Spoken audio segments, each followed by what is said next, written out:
तोड़ने वाले को अपना शत्रु मान क्यों रहे? क्या कारण है? क्या उसने कोई अनुचित कार्य कर दिया है जिसके कारण ये शत्रु मान रहे हैं? क्या धनुष तोड़ने वाले ने कोई अनैतिक कार्य कर दिया है जिसके कारण ये शत्रु मान रहे हैं? तो मैंने विचार यह किया तो उत्तर यह प्राप्त हुआ कि राजा जनक ने प्रण किया था कि जो धनुष को तोड़ देगा उसी के साथ सीता का विवाह। सोई प्राणी को दंड कठोरा, राज समाज आज जय तोड़ा, और त्रिभुवन जय समेत वैदेही, और विनय विचार बड़े हट।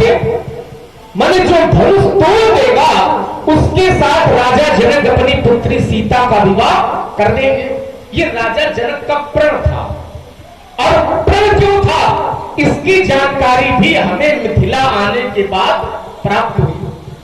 प्रण इसलिए राजा जनक ने यह किया धनुष तोड़ने का, क्योंकि राजा जनक की पुत्री जब सीता विवाह के योग्य हुई, क्योंकि सीता इतनी रूपवान थी, इतनी सुंदर थी कि सीता जी के रूप को देख करके न जाने कितने राजा मोहित हो गए। जब सीता विवाह के योग्य हुई तो राजा जनक के द्वार पर अनेक राजा जनक से सीता को मांगने आते थे कि हमें अपनी पुत्री सीता दे दो। और एक विशेष बात यह है कि राजा लोग केवल जनक से सीता जी को नहीं मांगते थे, सीता को तो मांगते ही थे, सीता के साथ साथ वो इस धनुष को भी मांगते थे कि जो भगवान शंकर का धनुष तुम्हारे यहां रखा है, ये धनुष भी हमको दे दो। माने सीता भी दे दो और धनुष भी दे दो। तो संसार का कोई भी पिता अपनी पुत्री का विवाह ऐसे किसी के साथ न कर देगा बिना जाने पहचाने, जांचे परखे। जो शास्त्र का नियम है कि माता पिता जब अपनी पुत्री का विवाह करते हैं तो 3 बातों पर विचार करते हैं। जब घर पर कुल होए अनुरूपा तो करिए विवाह सुता अनुरूपा।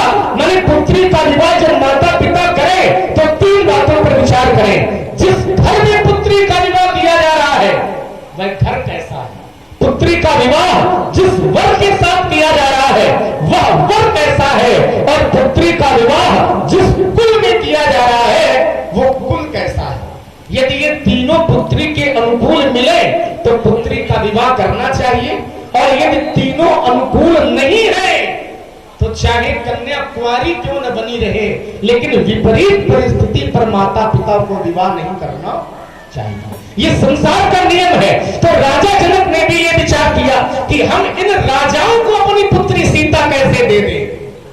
तो राजाओं ने कहा कि यदि सीता को नहीं दोगे, धनुष नहीं दोगे तो हमसे युद्ध लड़ो।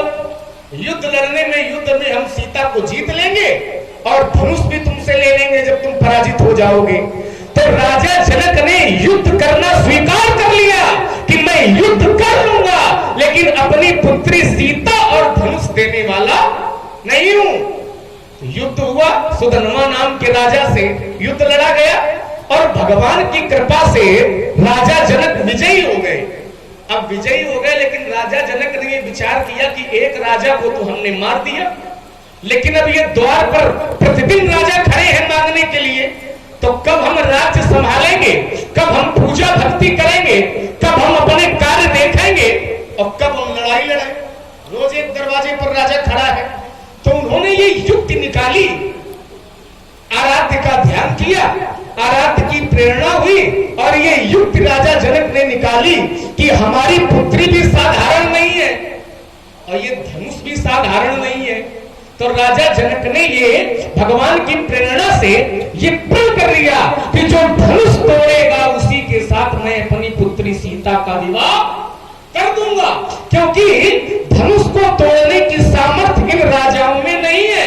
तो इससे लाभ ये प्राप्त होगा कि सीता को योग्य वर भी प्राप्त हो जाएगा। अब इन राजाओं से हमें युद्ध भी लड़ना नहीं पड़ेगा। ये मार्ग निकाला, इन राजाओं का अभिमान भी नष्ट हो जाएगा जो हमसे लड़ने आ रहे हैं, और हमें सीता के योग्य वर भी मिल जाएगा। इसलिए उन्होंने ये प्रण किया और ऐसा हुआ भी। जैसे ही धनुष टूटा तो ये जितने राजा थे इन सबका अभिमान नष्ट हो गया। श्री हत भय धूप धनु टूटे, और जैसे दिवस प्रदीप छब छूटे, माने राजाओं से युद्ध भी नहीं लड़ना पड़ा और सीता के योग्य राजा जनक को वर की प्राप्ति भी हो गई। तो इसमें मेरी दृष्टि में धनुष तोड़ने वाले ने कोई अनुचित कार्य नहीं किया। इसमें आप धनुष टूट गया है तो जितने लोग हैं सब प्रसन्न है। दो चाप खंड में डाले और देख लोग सब भय। और लोग कैसे हैं? लोग सामान्य नहीं है। तो यहाँ के लोग तो बिल्कुल है सामान्य नहीं है। पूर्ण नर नारी सुभग सुचि संता और धर्मशील ज्ञानी। यहाँ के लोग धर्मशील है, ज्ञानी है, गुणवान है, संत है। देखिए संत धनुष तोड़ने वाले के पक्ष में है। संत धनुष तोड़ने वाले की आरती कर रहे हैं।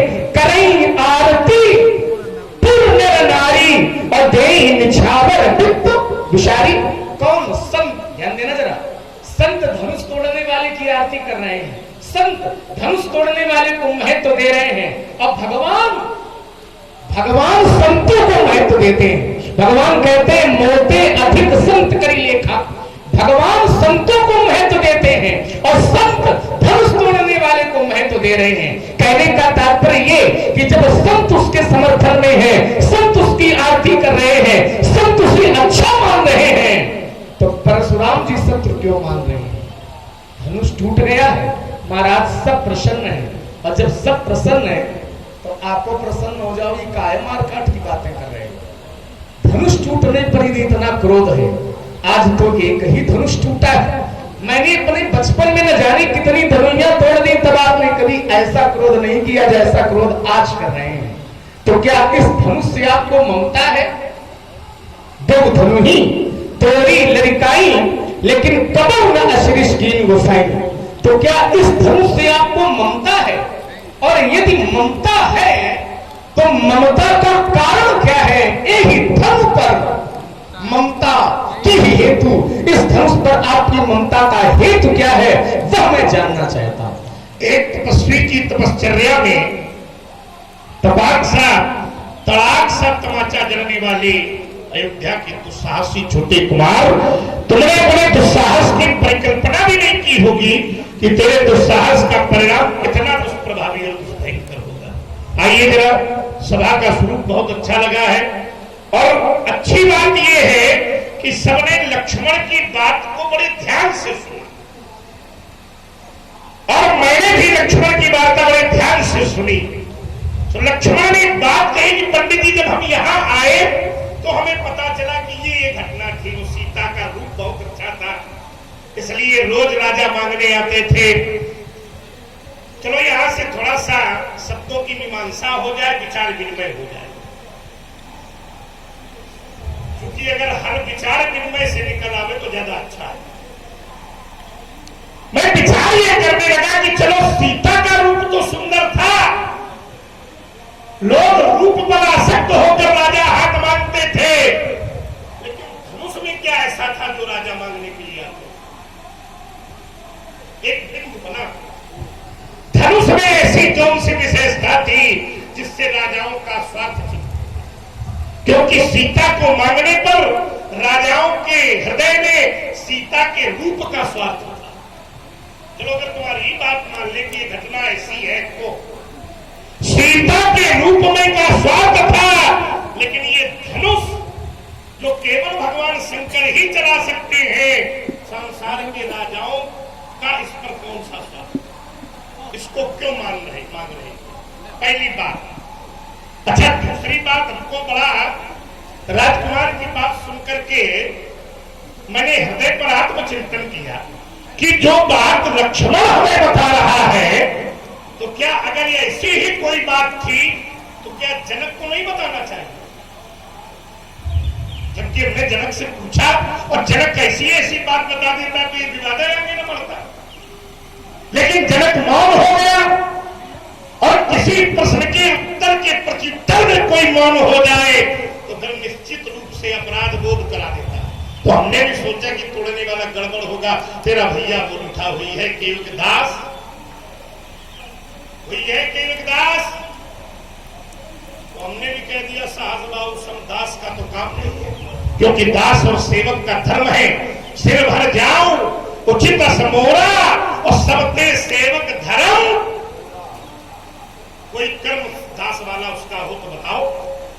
परशुराम का दास कैसे, इसलिए मैंने उसे शत्रु की श्रेणी दे दी। अब श्रीमान जी खड़े हो गए, कह रहे पंडित जी वो तो ऐसी ऐसी व्यवस्था थी, इसलिए दोष थोड़ी है। वो तो सीता को चाहते थे, धनुष को भी चाहते थे। एक सिद्धांत दिया लक्ष्मण ने कि जो घर बर कुल होए अनूपा, तो करी विवाह सुता अनुरूपा। चलो वर का परीक्षण तो हो जाएगा इस धनुष के तोड़ने से, देखिए दो बिंदु दे रहा हूं, उसी पर मेरी अपनी कोई बात नहीं है, लक्ष्मण की वार्ता पर ही मैं बिंदु दे रहा हूं। धनुष टूटेगा तो वर का परीक्षण तो हो जाएगा, लेकिन कुल और घर का परीक्षण कैसे हो? आवश्यक थोड़ी है जो धनुष तोड़ेगा वो अच्छे ही कुल का हो और अच्छे ही घर का हो। अगर ऐसा भी कोई उक्ति है तो लक्ष्मण अपनी प्रस्तुति पर बतावेंगे। लक्ष्मण कहते हैं कि पंडित जी संत उसके समर्थन पर है, साधु उसके समर्थन पर है, लेकिन जिस समय से मैं मिथिला पर आया हूं मुझे तो कमलो साधु संत समर्थन में दिखाई नहीं दे रहा। पहले हो रहा होगा समर्थन। अरे भाई अगर वो इतना अच्छा है तो परशुराम के सामने लोग समर्थन क्यों नहीं कर रहे? साधु हमारे बाबा तुम्हारे गुरु विश्वामित्र जी हैं, अरे वही समर्थन करके कहते बेटा परशुराम क्रोध न करो, तोड़ने वाला अच्छा। बात खत्म। वो भी तो संत हैं और इस सभा पर बैठे हैं, इतनी बड़ी सभा लगी हुई है, करे आके कोई पूजा धनुष तोड़ने वाली की देखा है? करे जय जयकार कोई देखा है? हम करे आरती कोई? हम भी तो देखे। वो पात्र आरती करवाने योग्य है कि नहीं? लेकिन जब से मेरा आगमन हुआ तो सारी क्रियाएं बंद है। लक्ष्मण तुम बता रहे हो कि ऐसा ऐसा है, तो चलो हम उसको भी सुन रहे हैं कि ऐसा भी हो सकता है। चलिए इसी पर एक बिंदु और निकाले ले रहे हैं। अच्छा चलो जिसका संत समर्थन करे तो आवश्यक है कि वो अच्छा ही होगा। कभी कभी ऐसा भी होता है कि संत जिसके समर्थन पर हो वो कार्य भी अनुचित हो जाता है। जैसे प्रजापति दक्ष का जो यज्ञ था, तो हमें लगता है कि विचार महात्मा का छोड़ के विश्व के सब महात्मा समर्थन में थे। क्यों भाई, थे कि नहीं थे? सब समर्थन पर थे। तो क्या वो कार्य अच्छा था? ऋषि मुनि ही होता बने थे यज्ञ के। कोई यज्ञ करवा रहा था, कोई वेद पाठ कर रहे थे, तो क्या वो कार्य भी अच्छा है? वार्ता लंबी ना हो, क्योंकि राजकुमार लक्ष्मण का भी जो विचार विनिमय है वो अच्छा होता है। तो थोड़ी थोड़ी, और ये धरती भी आज विशेष है, विशेषकर लक्ष्मण के लिए। तो हम चाहते हैं जो मथानी चले, मुदिता भी बनी रहे और नवनीत भी साकेत बिहारी के धाम पर दिव्य निकले। इसलिए हमें ऐसा लगता है कि तुम ममता का आरोप लगाते हो। ममता तो परशुराम के जीवन पर नहीं हो सकती। ममता का भाव क्या होता है?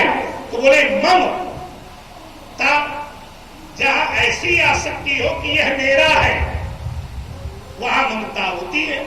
तो क्या मैंने एक बार भी ये कहा है, इतने लोग बैठे हैं, कि ये धनुष मेरा है? तुम्हारे भैया से मैंने कहा था कि सुनो राम,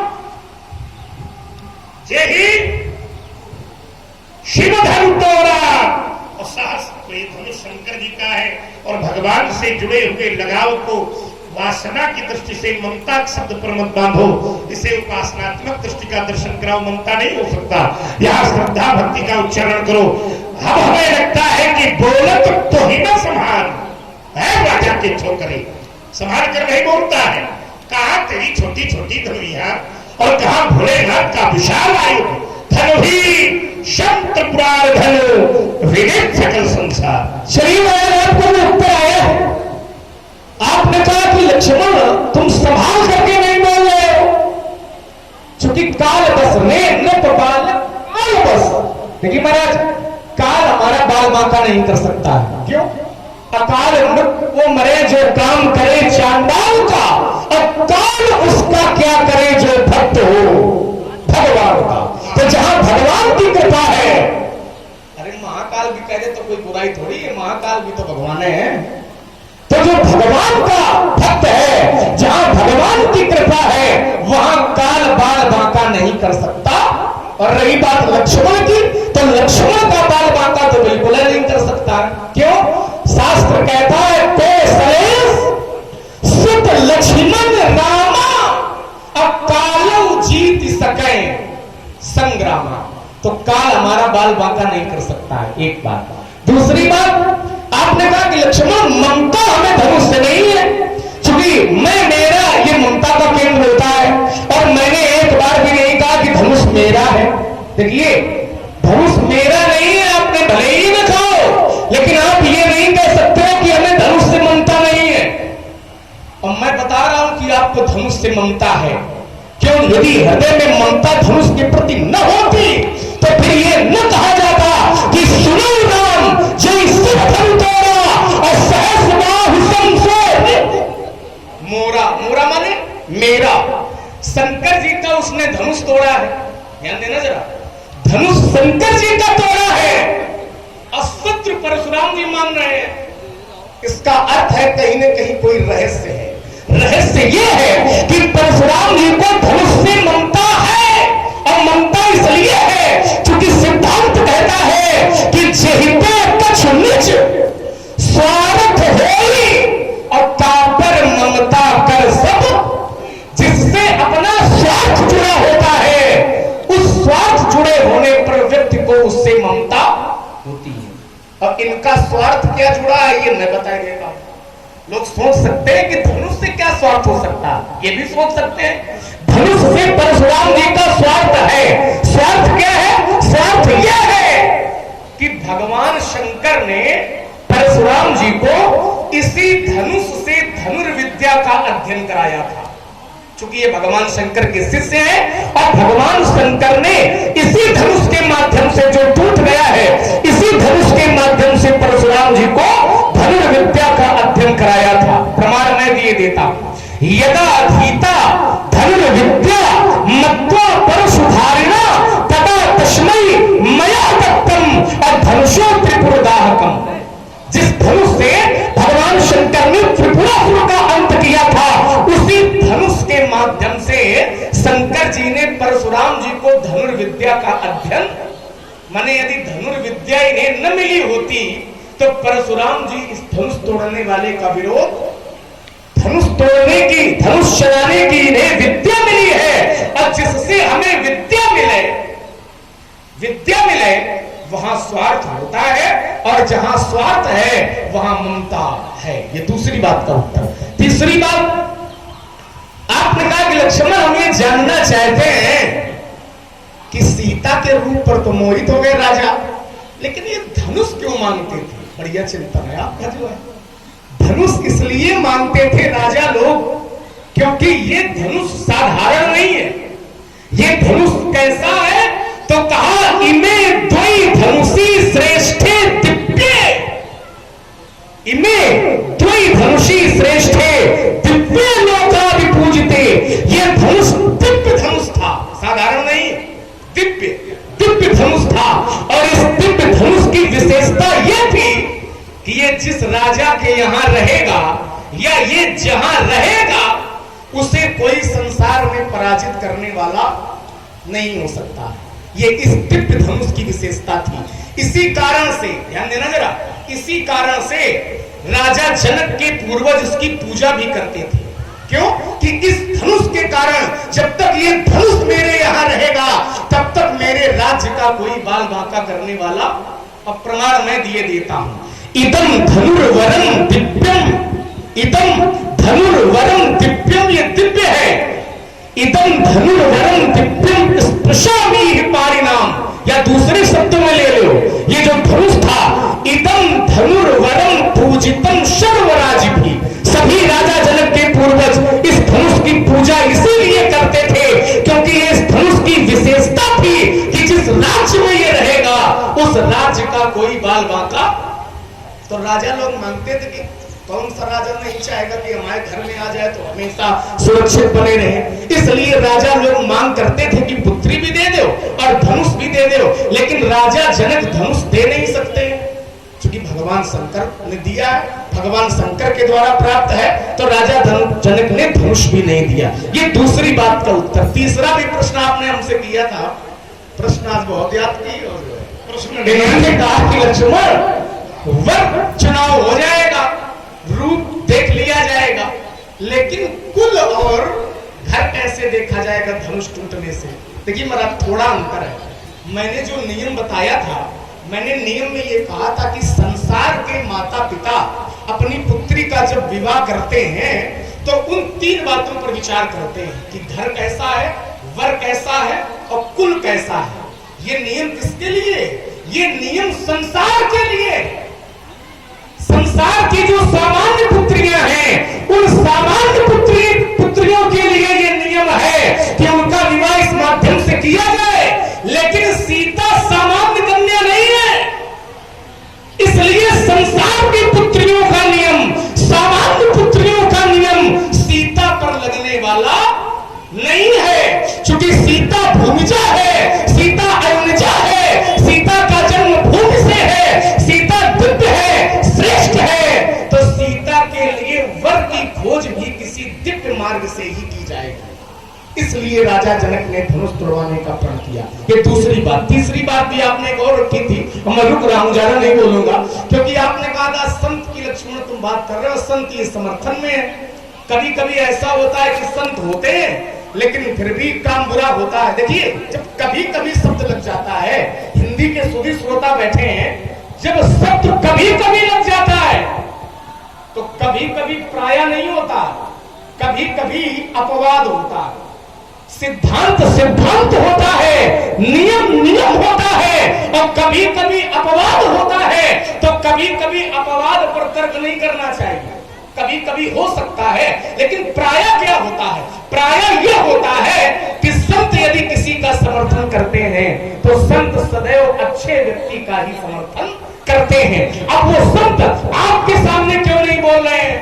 आपके सामने संत इसलिए मुंह नहीं खोल रहे हैं कि धनुष तोड़ने वाला कौन है, क्योंकि व्यक्ति जब भयभीत होता है, व्यक्ति जब भयभीत होता है तो भय के कारण वो उत्तर भले ही जानता हो, लेकिन भय के कारण वो उत्तर नहीं दे पाता है। और ऐसा यहां भी है, ये संत सब आपसे भयभीत है। प्रमाण हमसे ले लो, जिस समय आपकी वाणी सुनी तो सुनने के बाद उत्तर ये प्राप्त हुआ, नगर नर नारी और सोचे सकल त्रास उड़।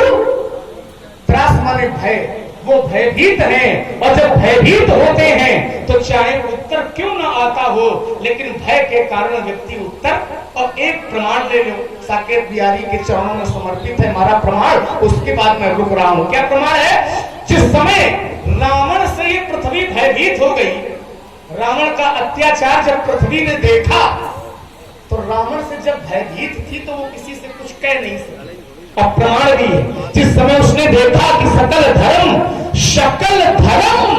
देखे विपरीता, लेकिन कह न सके रावण।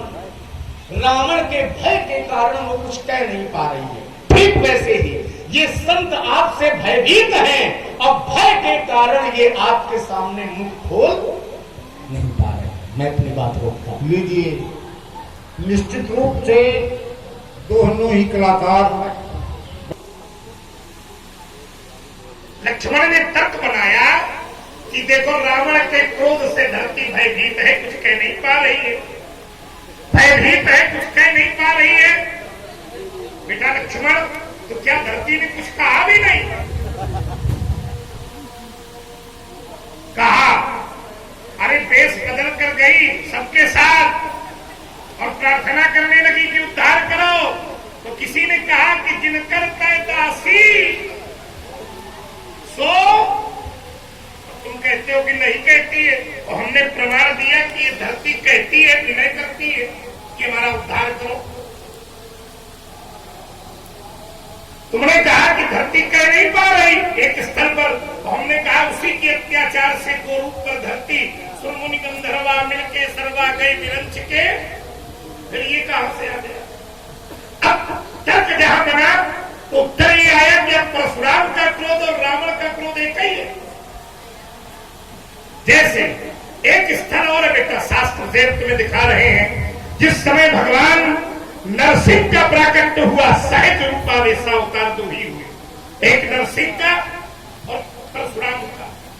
दोनों अवतारों को देखकर उस सभा में जो था वो व्यक्ति भय के मारे कांपने लगा। केवल देखकर तो क्या नरसिंह का भी क्रोध रावण के क्रोध के जैसा? अरे भाई ये अवैसा अवतार हैं तो इनके क्रोध की तुलना रावण के क्रोध से नहीं की जा सकती। चलिए ये पहली बात।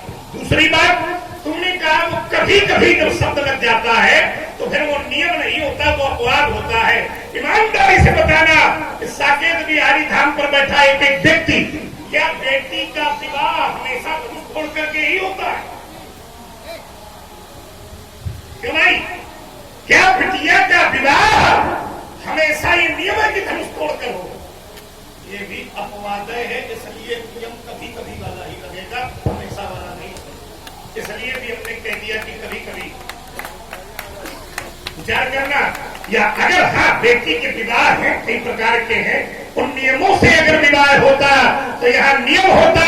जब यहाँ पहले से अपवाद चल रहा है तो फिर परशुराम को नियमों से दाखिला। हम नियम भी जानते हैं, अपवाद भी जानते हैं। एक बात हमारी बड़ी अच्छी आई है, कहने लगी कि महाराज ऐसा है कि जिस व्यक्ति के घर में ये धनुष रहेगा, देखना बहुत ध्यान आप लोगों का बड़ा केंद्रित होना चाहिए, जिस घर में जिस राज्य में ये धनुष रहेगा उसका पराभव कभी नहीं होगा। तो जब ये धनुष राजा जनक के घर पर था तो एक राजा नहीं विश्व के सारे राजा आक्रमण कर देते, फिर भी जनक का बाल बांका नहीं होता। फिर का डर के मारे इसका स्वयं करता। भाई जब ये धनुष जिस घर में रहता उसका बाल बांका नहीं होता तो एक राजा नहीं, दो राजा नहीं, तीन राजा नहीं, चार राजा नहीं, चाहे जितने आते। जनक के पास तो वो शक्ति थी कि जिसके कारण सारे राजा पराभव को प्राप्त हो जाते। तो फिर इस धनुष पर प्रण करने की कोई आवश्यकता नहीं। भाई जिससे हमारी रक्षा हो, जो हमारी शक्ति हो, उसी शक्ति को हम करवा दें तो ये अच्छी बात है कि गड़बड़ बात? जोर से बोला। लक्ष्मण को दबाव मारने का ये तो चलेगा भाई, क्या ईमानदारी से उत्तर होगा। तो जब धनुष ही शक्ति थी, ये जिस राज्य में रहता उसका पराभव कभी नहीं होता, तो फिर राजा जनक से बहुत बड़ी गलती हो गई जो इस धनुष को तोड़वाने का निर्णय ले लिया। चाहे जितने राजा होते आते कोई अंतर नहीं पड़ता। राजकुमार अंतिम बात तुम्हारी आई, तुम कहते हो कि पंडित जी बातें तो सब ठीक हैं लेकिन इस धनुष से आपका लगाव है। बोले क्यों? अच्छा लगा, शास्त्र के 2 श्लोक तुमने पढ़े, इसके लिए तुम्हें साधुवाद। क्योंकि जिस विषय हमें ऐसा लगता है कि सानिध्य गुरु का तुम्हारा बहुत अच्छा इस समय चकाचक चल रहा है, इसलिए कहीं न कहीं जो भाषा परिलक्षित होती है वो झलक थोड़ी सी दे जाती है कहीं से। विचार करिएगा जितने लोग बैठे हैं, विद्या प्राप्त करना क्या लगाव की श्रेणी पर आता है? विद्या क्या बंधन का काम करती? हमने तो सुना है कि विद्या से लगाव नहीं होता, विद्या तो जीव को मुक्ति देती है, क्योंकि विद्या से ज्ञान मिलता है और जब जीव को ज्ञान मिल जाता है तो वो जीव मोक्ष की ओर चला। व्यास जी बैठे हैं, आइए एक गिरधारी रामचरितमानस से प्रेषित करते हुए इस सत्संग की यात्रा को बढ़ाते हैं। विद्या लगाओ नहीं, विद्या तो वो है जो मुक्ति प्रदान कर दे। बोलो भाई व्यास जी को भी बोलो, हारमोनियम बोलो व्यास जी, इसको ठीक करो, खा लीजिए।